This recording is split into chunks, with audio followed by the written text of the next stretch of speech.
comments, please. Thank you.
Some people come into our lives and quickly go.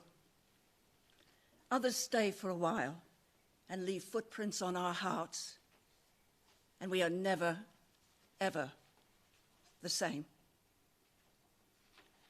Alan left footprints. He was a big man with a big personality, a big heart, and a big sense of humor. And his death has left a big hole in all of our lives. There is an indescribable sadness as we gather here today to say goodbye to him. Yet how blessed are we that Alan gave us all something that makes it so very hard to say goodbye to him. And in spite of our sorrow, I think we all know that Alan wouldn't want us to be sad today. He wanted us to have a laugh and perhaps shed a little tear. But most of all, he wanted us to celebrate his life and all that it meant to us. So that's what we're going to do today. But before we begin, you'll see you've got these little cards on your chairs. Now, not many of us had a chance to say goodbye to Alan. So on these, you can write your last message to him, and you'll be able to leave them either with him during the reflective music or in the box that's located on the side.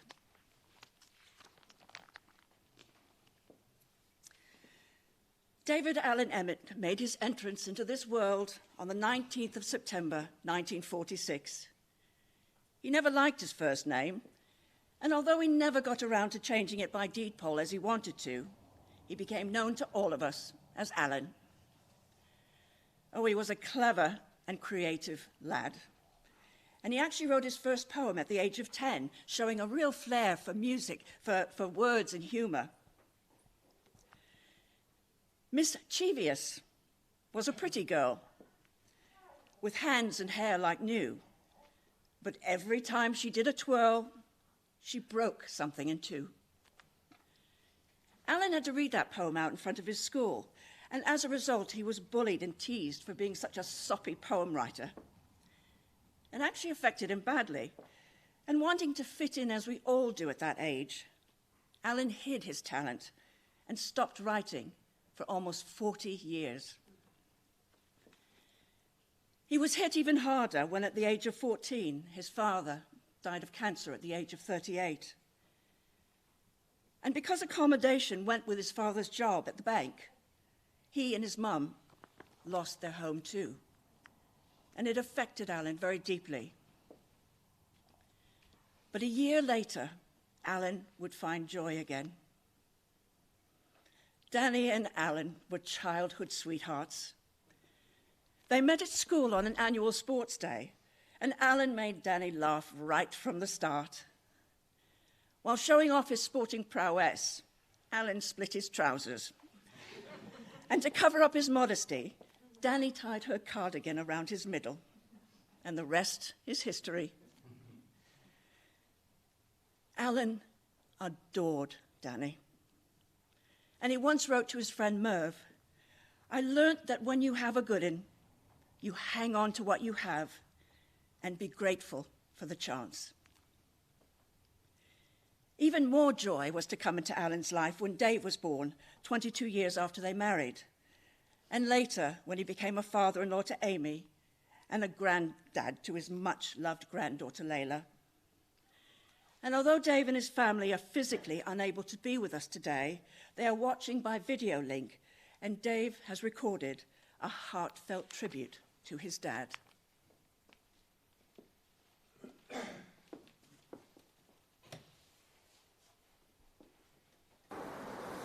Good afternoon.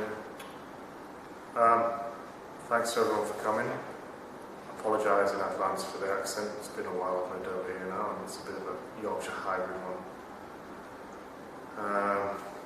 I wrote this a few days after Dad died, and honestly I haven't looked at it since. I haven't really wanted to. So bear with me. I'll be looking down quite a lot. I think I've got it in me to do this once.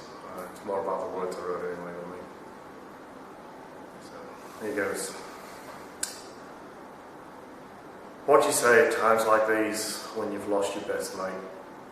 I knew this day would come. It's inevitable. But nothing can prepare you for the hell that's left. My dad, David Allen Emmott, or Alan to anyone that knew him, was an amazing man. There aren't enough words to describe him. My very close childhood mate John summed it up pretty well in 3 words: a proper legend. A father figure to many, he managed to find humour and make a joke, some pretty terrible, out of just about anything, which has been which has been repeated by so many people who have so many beautiful and hilarious memories that they've shared with me in the past couple of weeks. It's a great source of comfort to Mum and I. Perhaps that was his coping mechanism. He lost his father at 14 and his mum on Christmas Day 1991. I suppose I'm fortunate to have had him around for more years than many others. 33 to be precise. 33 years of love, laughter, and at times a much deserved good rollicking or clip round the hero. Pull me back into line. Looking back, I honestly can't remember a time where Dad was wrong in his advice or as I was growing up. I couldn't see it at the time, but everything he did or said was logical and for good reason.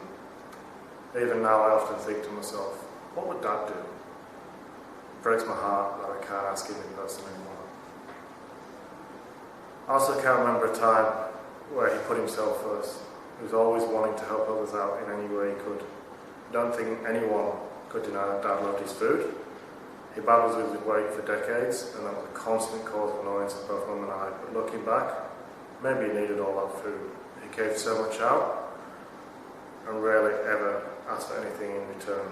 Maybe he was just feeding his heart. Dad was a copper for almost 30 years.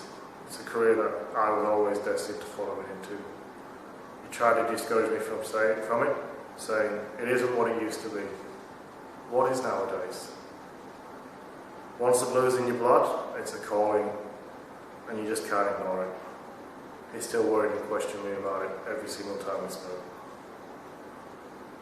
Dad made lifelong friends in the police, and some of my earliest memories are going on a yearly summer holidays to the Greek islands with his good mate Graham, visiting Anglesey and staying with John and Moira, seeing Ray and Pat Aykroyd, who never seemed to be in the same house for more than 6 months at a time, and of course visiting Bruce and Hillary at the bar just down the road. Camping was also a large part of my childhood. I don't know the ins and outs of it, but somehow we ended up as part of the Pet Owners Club, where again, Mum and Dad made lifelong friends and created so many happy and funny memories, including the time the toilet tent blew over in the middle of the campsite and there was Dad sat pants down doing his business for everyone to see. My parents sacrificed a lot for me growing up. Sport, particularly rugby, was something I got into around 11 years old. Training 2 or 3 times a week, plus games, until I could learn to drive with a big commitment and one that I'm forever grateful for as it got me where I am today. Strangely enough, Mum used to always take me to Saturday training sessions, which is surprising, as we always got fish and chips afterwards, and Dad was never one to shy away from fish and chips. I spent countless hours passing the rugby ball with Dad. I used to hurt his back so much, but he pushed through it just so I could practice that little bit more. Dad was a bit of a collector and had countless signs and trinkets posted about the place. He collected them from car boot sales up and down the country. Some of my fondest memories as a little one have been sat out the back of Providence Crescent and mainly out by the chimney, surrounded by all these little signs that they had pinned to the gazebo. As I got older, this would continue. I'd toast bagels, I'd drink a whiskey or a beer, and I'd vent all my issues that an adolescent kid endures. No matter what, Dad always had the answer, even if the answer was to sit there in silence and say nothing. I think a lot of people sat around that chimney over the years. All of them got the same treatment. A warm welcome, some advice if they needed it, but most of all, a good laugh and great company. Poetry was a passion of Dad's, and I know he's incredibly proud to have several poems published in various magazines and newspapers, including the Daily Mail and Northern Life magazines. He used to attend poetry sessions with Jo Longbourn, who, along with husband Robin, are yet more treasured family friends. I remember her telling me a story one day after a poetry session, and the key word was fire. Everyone was apparently sat in a circle and had to say the word fire with some sort of meaning. Apparently, it was all whispers and serenity. Fire, fire. Until he got to Dad, who just couldn't help but make a joke and yelled out, "Fire!" at the top of his voice, as if there was a fire in the building and made everyone jump out of their seats. That was Dad. No matter what, there had to be humour involved. One of Dad's closest relations, Dave Senior, used to visit from Australia often when I was growing up, and I think this is how the seed was planted in my head that Australia is where I wanted to go. Especially after Mum and Dad got back from there the first time and told me how good it was. Dad truly loved visiting Dave and his wife Karen, and I know how desperately he wanted to visit Australia again. Not only to visit me and his granddaughter, but to also see Uncle Dave, whom he had a special relationship with. Watching those two sit down and laugh and bond together is something I will never forget.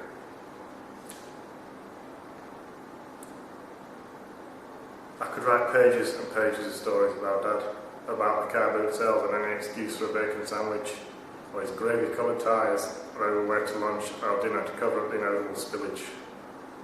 There's so many people I should mention that were a huge part of Dad's life, but I must move on. I hope that everyone here and those listening from afar will continue to share their stories of him. Everyone seems to have their own standout memory, and I so desperately want to be there to hear them all and laugh and grieve with everyone. I hope to get back one day soon and hear them all reminisce.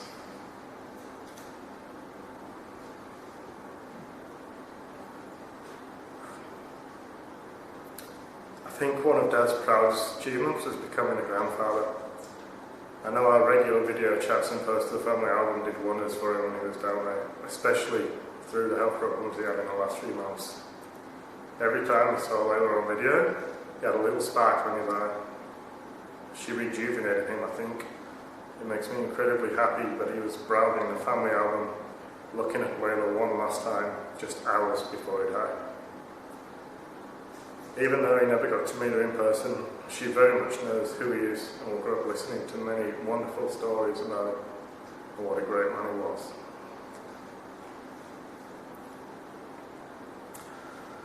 Here comes the hard part.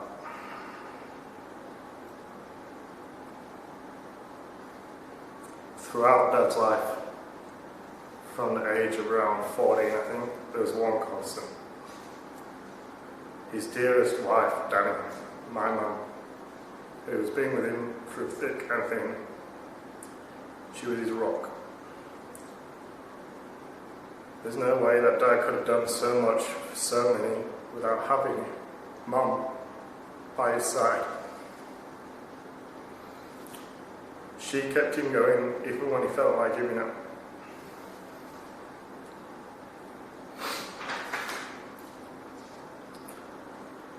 Mum and Dad recently celebrated their 55th wedding anniversary.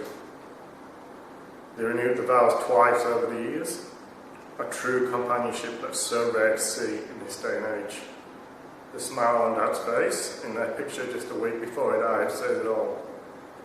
He looks at peace, without a care in the world, and just happy to have Mum by his side for company.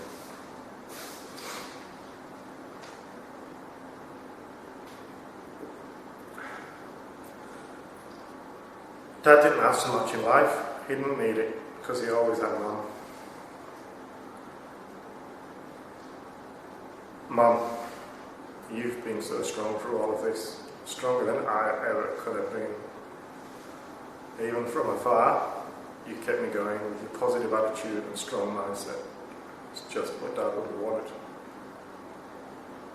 I also just want to quickly thank everyone that's helped Mum out over the past few weeks, and they will continue to help him moving forward whilst I can't be there. The names are far too many to mention, but you all know who you are, and it's really appreciated.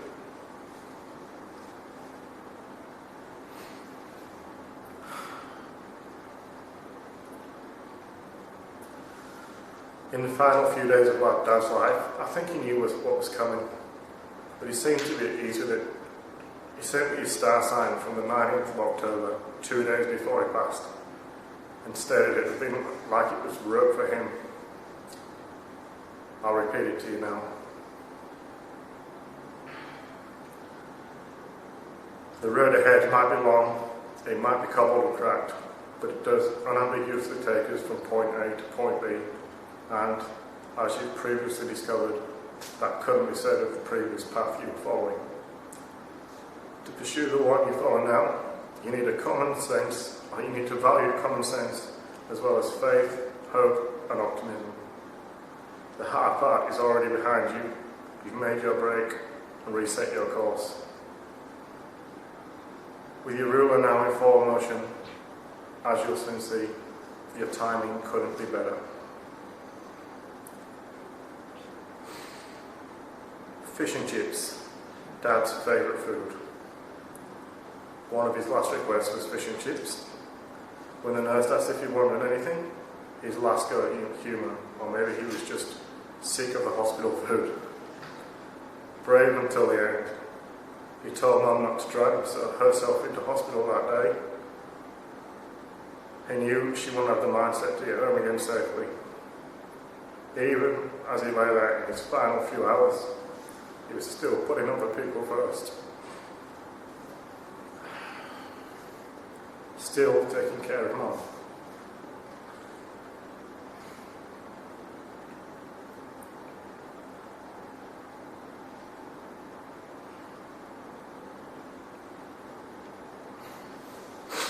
Alan Emmott, you are loved and respected by so many. I hope I have made and continue to make your mum proud. It's been a privilege to have you in my life for as long as I have. It's even more of a privilege to call you my best mate, my mentor, my go-to person. Most importantly though, and the greatest honour of all, is I got to have you for a dad. I love you.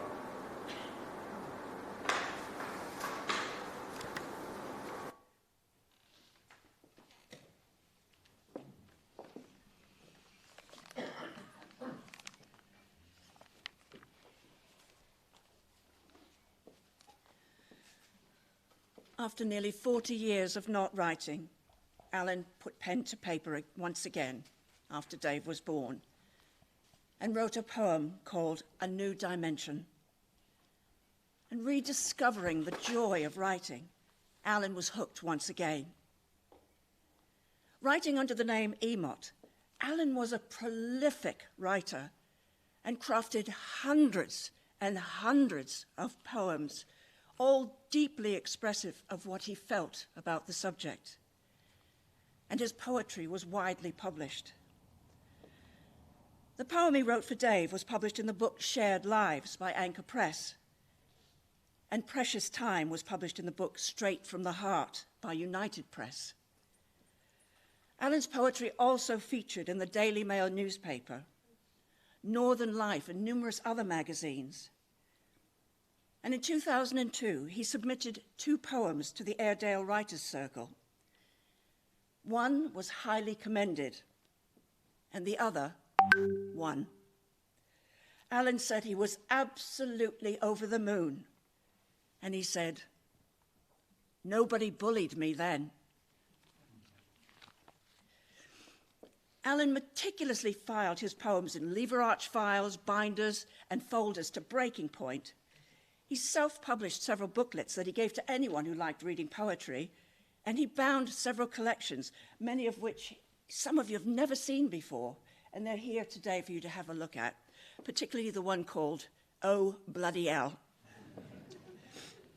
Alan even featured in the book Kitchen Table Lingo by the English Project, where he defined the meaning of tranquillaments, apparently a term used in relation to police equipment, such as handcuffs, truncheons, etc., though in civilian life it related to mobile phones, wallets, or combs.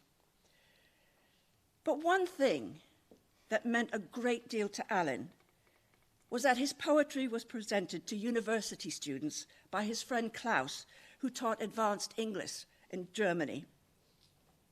So great was their love of Alan's work that when Klaus retired, he asked Alan to write a special poem that he could read out to his students. And unbeknownst to Klaus, his students asked Alan to write a poem that they could read out to their teacher for all his years of service and education. And on hearing of Alan's death, Klaus wrote, "I revered the bond of friendship in a way that only a true friend can cherish. Reading his humorous and reflective poems made me feel as if he was sitting right next to me, holding our pen." Alan's writing always reflected his personality, his views, and his support for others. His poetry was humorous, was witty, insightful, informative, and like him, larger than life. You felt like you were in the middle of his poems. His words were so evocative. Poems like Apple Scrumping reflected the goings-on of cheeky children in the apple orchard. Back in the days of Tanners and Bobs brought back memories of family life back in the day. And Ode to School Leavers was a wonderful poem, offering sure and sound advice to youngsters starting their next chapter in life. But Alan also had a deeper philosophical side to him as well, which was also reflected in his writing. A Sadness Shared was a moving poem he shared with bereaved friends. And A Modest Man, also on display today, seems to reflect the humble man that Alan was.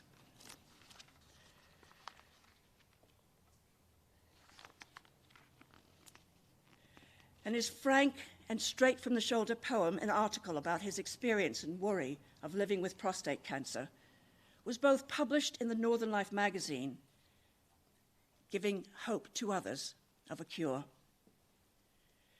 And in his poem, Whiskey Bravo 24, that's a 10-9, he described deeply the emotions of dealing with a boy seriously injured when hit by a car, something he may well have experienced as a police traffic officer. Many of Alan's poems were about life, friends, and family, and he felt especially blessed to have found another family in the police force.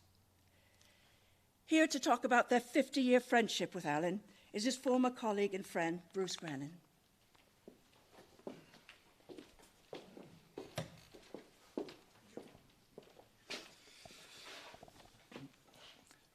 Alan Emmott. Many of you here today will have known Alan only over the last few years since he and Danny moved to the Elms at Torksey. Prior to moving to Lincolnshire, Alan and Danny lived in Oakworth in West Yorkshire for over 40 years, and that's where I first met Alan.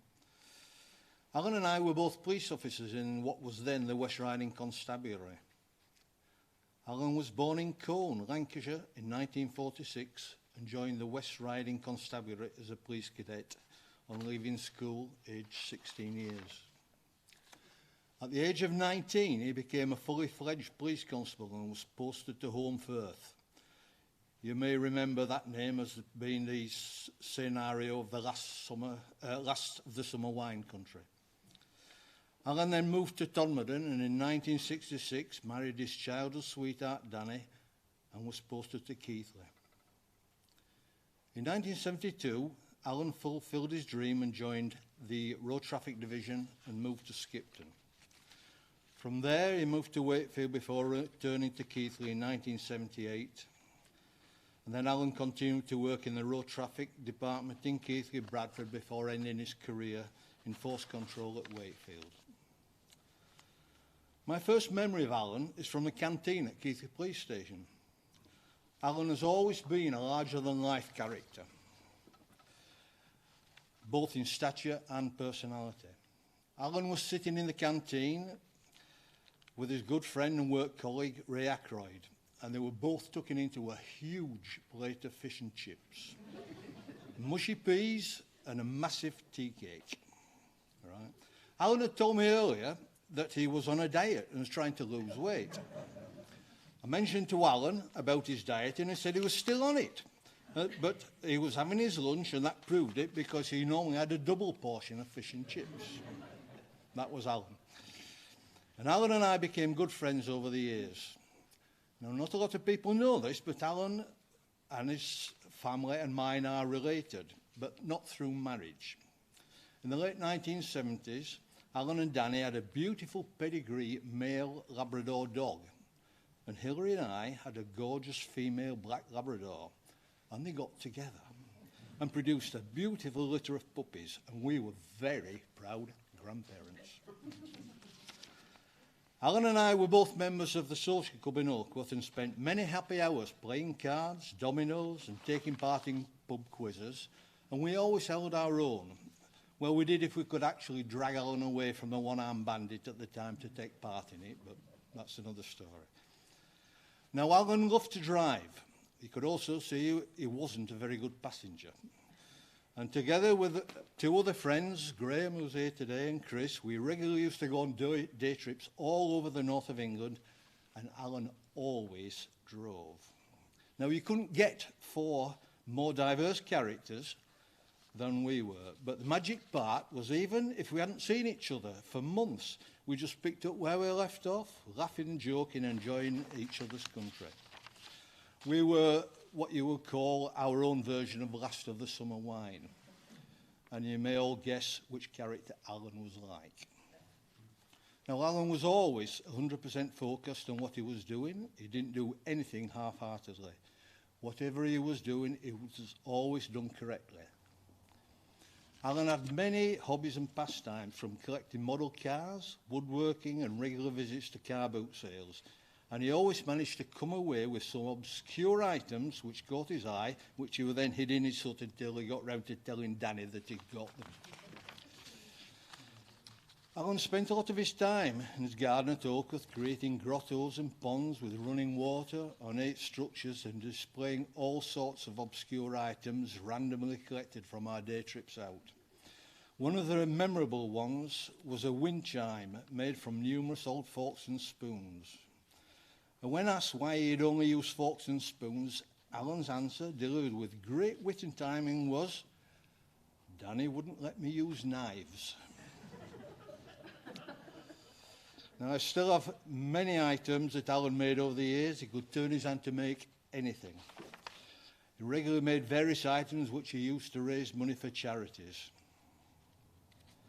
Alan and Danny were blessed to be proud parents of their son David, who brought a whole new dimension to their lives and enhanced their family life immeasurably. One of the Emmott family's favourite pastimes was going away in a trailer tent. I remember the first time they brought their trailer tent down to our house. David was quite young at the time, and they practiced putting it up. I videoed it at the time, and if I still want to laugh, I watch it to see how many times Alan tried to put it up in different ways.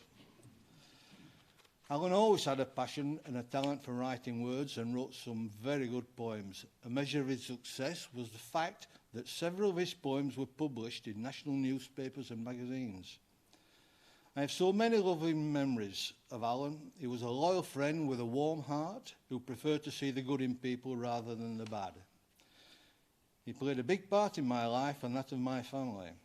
Our son Ian still talks about his first visit to Oakworth Social Club with Alan and me. He went for a pint when he was 18 years old, and I doubt it was his first pint, but he still remembers the occasion. Now, as you've heard, David and Alan's son David, Danny and Alan's son David now live in Australia. He went there to follow a career in rugby league and became a police officer in Darwin, following his dad's footsteps. I know Alan was extremely proud of David and his partner, Amy, and their daughter, Layla. I know that one of Alan's biggest regrets is that he never had the opportunity to meet in person with his only granddaughter, Layla. Rest in peace, Alan. I will miss our long chats when we put the world to rights and solve the problems of humanity. God bless you. Thank you.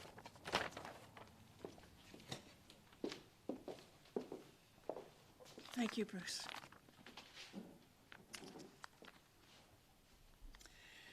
We've shared some wonderful memories of Alan already, but before we share some more, please take a moment to reflect on your own memories of him and what he meant to you as we listen to a piece that Alan chose for today.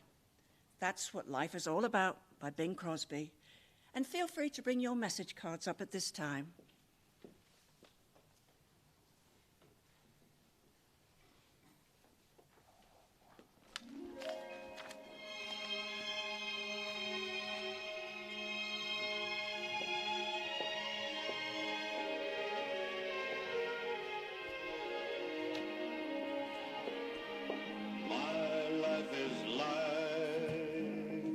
Open book, and as I glance back through the pages, I see the chances I often took, though I was never too courageous. Life's never easy all the time. The hills you climb often lead nowhere. Of ups and downs, I've had my share. That's what life is all about.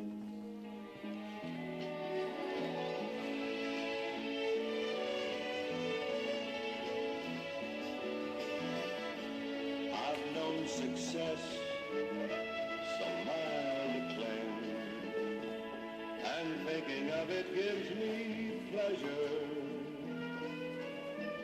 And I've had some stress, the scars remain, when Lady Luck gave me short measure. When things went wrong, I'd fake a smile, but that's my style, 'cause I've been around. And having been around, I've found that's what life is all about.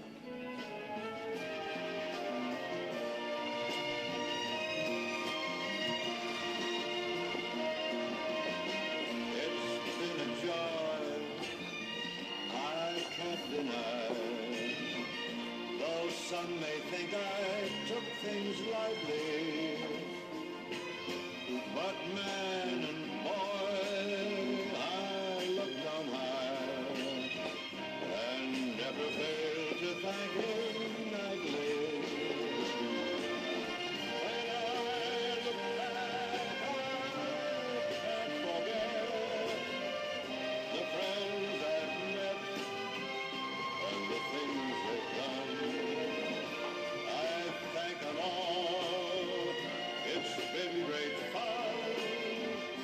As for me, I have no doubt. That's what life is all about.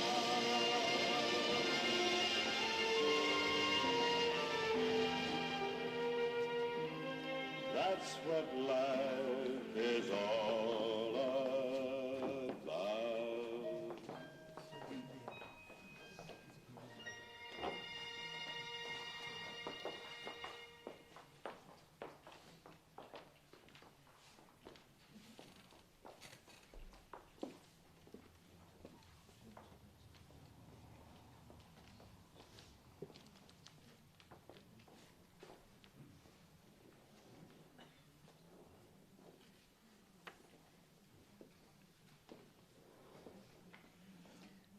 Alan was many things to many people. He made a difference to people's lives. And once met, he was never forgotten. His school friend, Robert Andrew, would now like to share a few memories of his long friendship with Alan.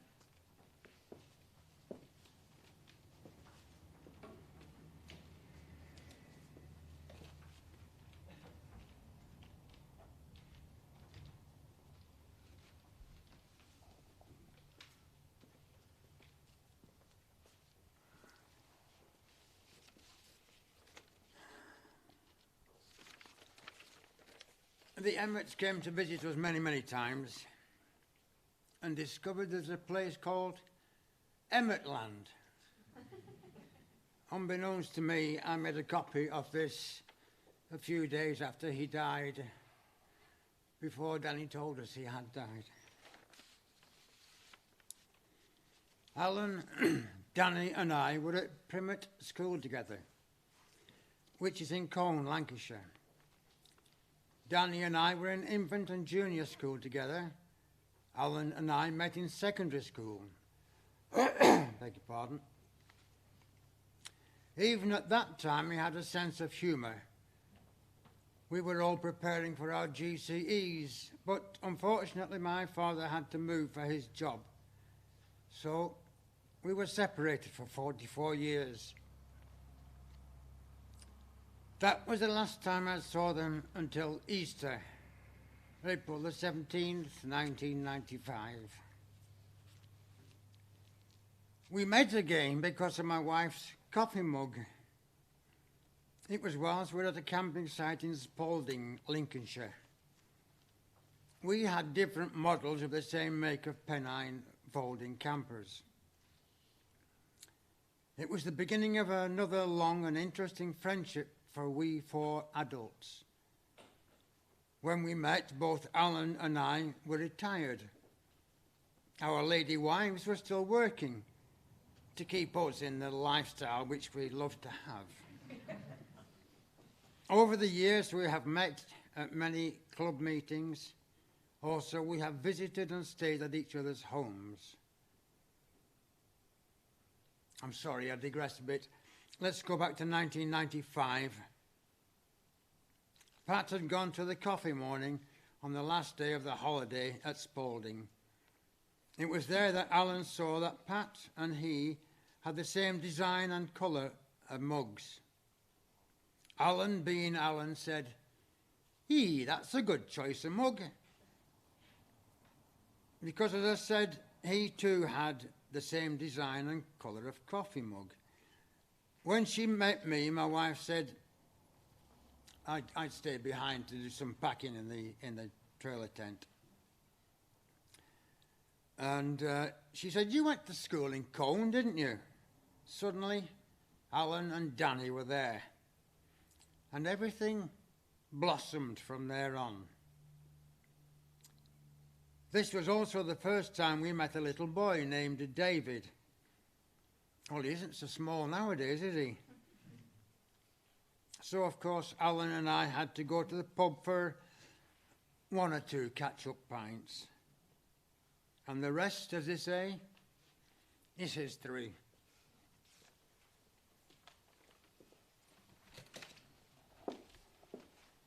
Thank you, Robert.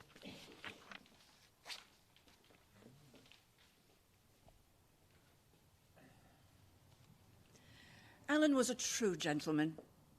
He always walked on the outside of Danny, held the door for her, stood when a lady came into the room, and always gave delivery men a tip because he said they deserved it, especially during the lockdowns. He had old-fashioned manners, and everything he did was for the good of others, but he never sought praise or attention for it. He was a governor of a school where he drove disabled and special needs children to and from home, and as you can well imagine, the children loved him. And the Looking Ahead Lodge buffs thought the world of him and awarded Alan Buff of the Year twice for the work he had done for them. And Cliff says they're going to miss him, especially at Christmas. And joining the Pennine Owners Club Committee, he was also editor of the Pennine Owners magazine for quite a while, and he made pine signs for the campers. Alan was also a great supporter of the Advertiser and Elms Life magazines at the Elms, contributing regularly to both. And after every issue of Elms Life, he always sent me a lovely email saying how much he appreciated the work that went into it and how much he enjoyed reading it. And that meant so much. Helpful, generous to a fault, and needing a purpose, Alan always had charity in mind. He liked sitting down hobbies, and he used his creative abilities to make key fobs, plaques, wands, leaflets, and other items for charities to sell or give away, including the Old Nick Police Museum, the Hedgehog Society, the RAOB, known as the Buffs, Children in Need, and the Elms minibus. It was his way of giving a practical donation, and he always said, "Why give £1 when a charity can make more from selling these?"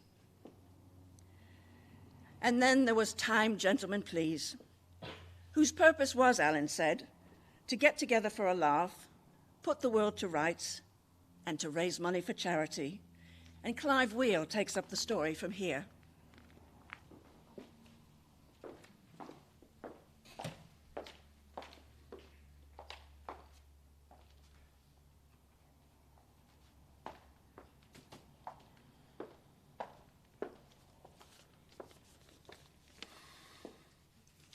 Who was Alan with two L's, as known by some? The Alan I knew liked to be busy, was always up to something, was not happy with doing nothing or with nowhere to go. He needed goals, targets, and reasons for being alive.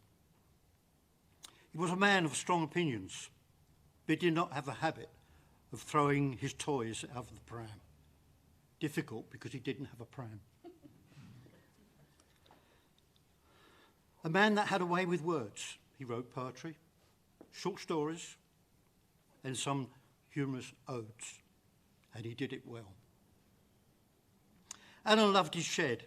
It was fitted out as an office, and his den, it was where he wrote and where he's designed professional-looking labels, cards, surrounded by mementos of his life, many with reference to his past life as a police officer.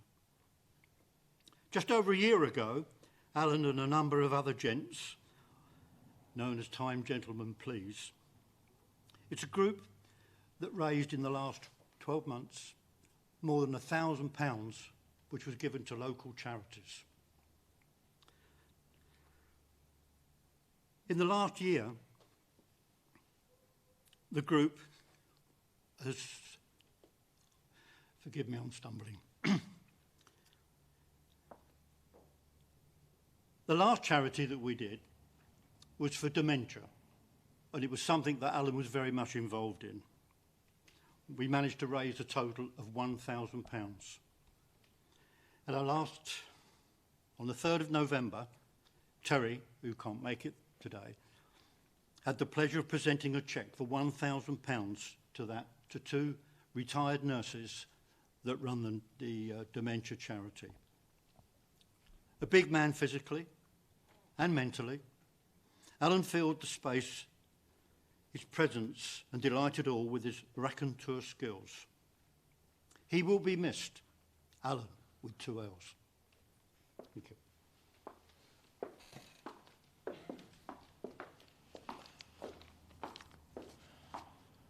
Oh, thank you, Clive. Alan could turn his hand to virtually anything. A dab-handed DIY, he and Danny never needed a decorator, joiner, electrician, or plumber when they lived in Keighley. Alan even drew up plans for a house extension there, which was praised by the planning department, saying they never got plans like that from architects. And as Clive said, Alan liked to be busy. Where he found the time to do all that he did is anybody's guess. If he wasn't topping up his collection of teapots, writing or creating, he would be building cupboards or landscaping the garden. But there came a time when Danny could see that he was slowing down and struggling with the stairs, so she suggested that they start looking for a bungalow. Danny wanted to go back to Norfolk, but it was too far from Yorkshire. So she went online to have a look, and the Elms ad popped up. Once again, the rest is history. On their second visit to the Elms, they saw the bright and fresh bungalow on Fosdyke, immediately fell in love with it, and 9 years ago, number 30 became their home. It wasn't without its frustrations, though. Alan didn't settle easily at first. He had done so much work at their previous home that he really didn't want to move, and he was leaving quite a few friends behind. And although Alan had quite an outgoing personality, he was actually quite shy. Unlike Danny, who dove right in after moving here by becoming secretary of the minibus committee, joining the Red Hatters and making friends, Alan was at a bit of a loss. But slowly, Danny got Alan to the pub where he began meeting people and getting involved with life on the Elms. John Viney got him over to the Buffs, where Alan got to know more people. And when the pub started their poker night, everything just mushroomed. But one night at the Elms did go a little bit pear-shaped. Alan had been in the shed for a little bit longer than normal, and when he tried to get in the house, he couldn't. Danny had locked the door and left the key in the keyhole. Now, Danny didn't hear him knocking on the door. She didn't hear him knocking on the windows. And desperate to go to the loo, Alan rushed headlong next door. He tried calling her on the landline, tried calling her on the mobile, and even called Dave in Australia to try and get through to her. Well, at 4 a.m, Alan finally managed to get in, only to be greeted by Danny saying, "Where the hell have you been?" She never lived it down. And although Alan was very organized with his poetry, he was untidy and messy in other areas. He drove Danny mad, leaving drawers and cupboard doors open all the time. No one, including Alan, could find anything in his office, and he couldn't even make a cuppa without making a mess. Danny says she'll miss his crumbs. A week before their anniversary, Alan was taken to hospital. As always, Alan covered it with humor, even suggesting that he might be pregnant. He had every intention of celebrating he and Danny's 55th anniversary with dinner on the Isle of Man. But it wasn't to be. Although he fought so very hard to stay, Alan died peacefully on the 22nd of October with his beloved Danny by his side. Alan's life was full of joy, full of purpose, full of giving, full of friendship, and full of love. And he loved all of you in return. And what better legacy than one of love can anyone leave? Before we say farewell to Alan, there is a special poem that reflected Alan's thoughts on death and dying, and one with words that he would have said to all of us if he had a voice today. Death is nothing at all. I am I, and you are you. Whatever we were to each other, that we are still. Call me by my old familiar name. Speak to me in the easy way that we always used. Put no difference in your tone. Wear no forced air of solemnity or sorrow. Laugh as we always laughed at the little jokes we enjoyed together. Let my name be ever the household word that it always was. Let it be spoken without effort, without a trace of shadow in it. Life means all that it ever meant. It is the same as it ever was. There is unbroken continuity. Why should I be out of sight, out of mind because I am out of sight? I am waiting for you, for an interval, somewhere very near, just around the corner. All is well.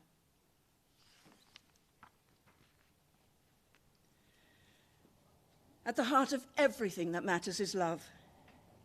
We are born of love, sustained by love, and given over to love when we die. And as difficult as it will be, it is with love that we must now say our final farewell to Alan.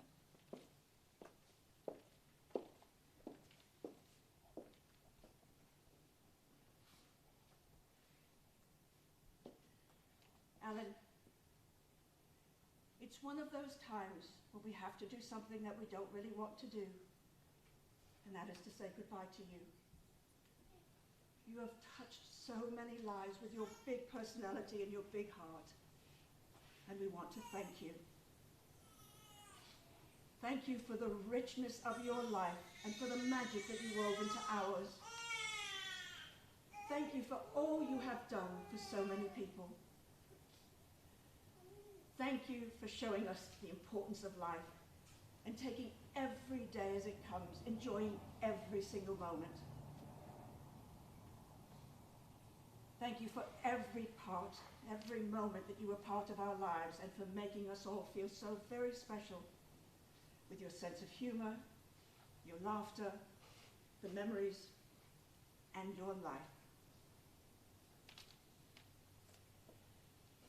In times of darkness, love sees. In times of silence, love hears. In times of doubt, love hopes. And in times of sorrow, love heals. And in all times, love remembers. And so it is with the love of family and friends surrounding him that we say farewell to Alan and commit his memory to our hearts, grateful for his life and all that his life gave us. Alan, it's time for us to say goodbye now. You're going to be missed. And although it will be very hard to live without you, you will never be forgotten.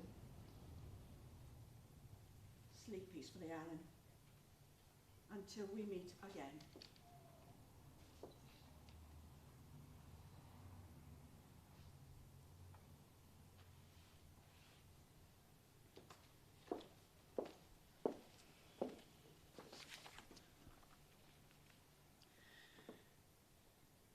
Although his physical presence is no longer with us, there is something of Alan that cannot be taken away from you, and that is the love and memories that he leaves behind. And in that way, he will always be with you. Yes, you will grieve. It's natural and good to do so, but there is no right or wrong way to grieve, and there is no timeline on grief.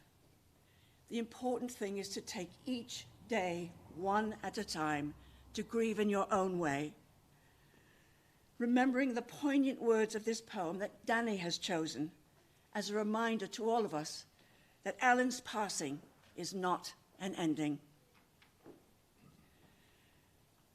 I have seen death too often to believe in death. It is not an ending, but a withdrawal.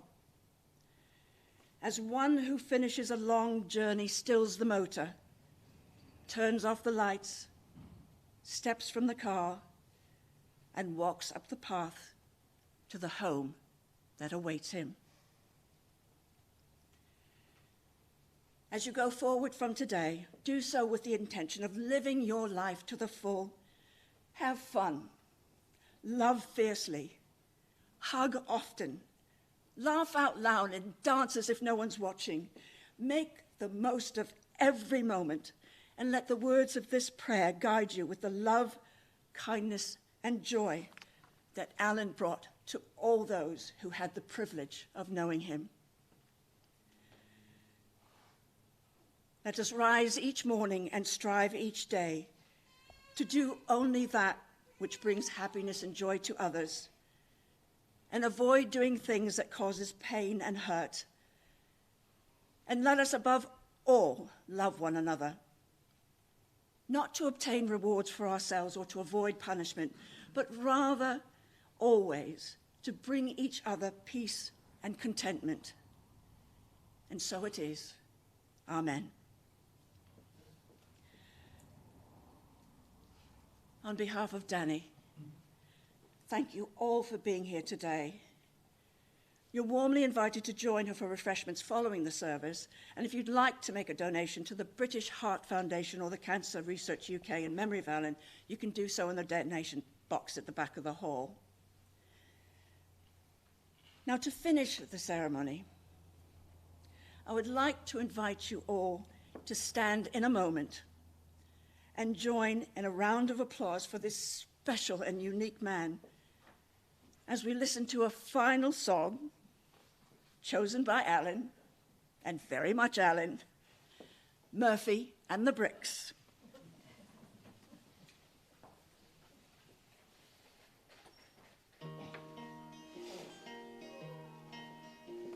Dear sir, I write this note to you to tell you of my plight. For at the time of writing it, I'm not a pretty sight. My body is all black and blue, me face a deathly grey. And I write this note to say why I am not at work today. Whilst working on the 14th floor, some bricks I had to clear. But to toss them down from such a height was not a good idea. The foreman wasn't very pleased, he is an awkward sodder. And he said I had to cart them down the ladders in me order. Well, moving all these bricks by hand, it was so very slow. So I hoisted up a barrel and secured the rope below. But in my haste to do the job, I was too blind to see that a barrel full of building bricks was heavier than me. And so when I untied the rope, the barrel fell like lead. But clinging tightly to the rope, I started up instead. I shot a